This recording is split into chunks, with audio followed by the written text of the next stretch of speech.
You could chalk up pregnancy insomnia as nature's way of preparing you for the sleep deprivation your newborn will soon deliver. But let's face it, there are plenty of things standing between you and a good night's sleep, from hormones to heartburn. Not to mention the watermelon-sized belly that's cramping your sleeping style and your racing mind, contemplating all the nesting you still have to do and which stroller to buy. Don't just lie there stressing over not sleeping. That'll only make it harder to fall and stay asleep.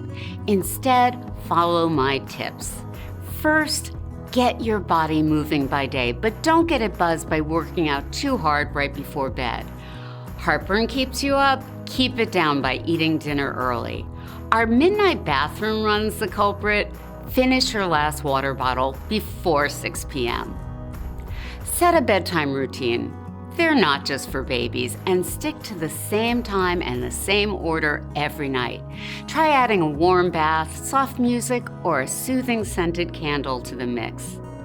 Power down. If you're scrolling now and you're within an hour of bedtime, finish this video and then silence your phone.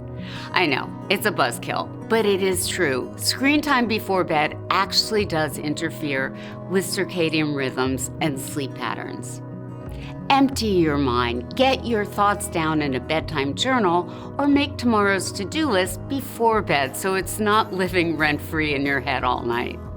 And give yourself some props. If you haven't made a pregnancy pillow your bedtime bestie yet, now's the time. Wondering if a good night's sleep can come in a capsule? Check with your provider before taking any sleep medication, including herbals. And sweet dreams, Mom.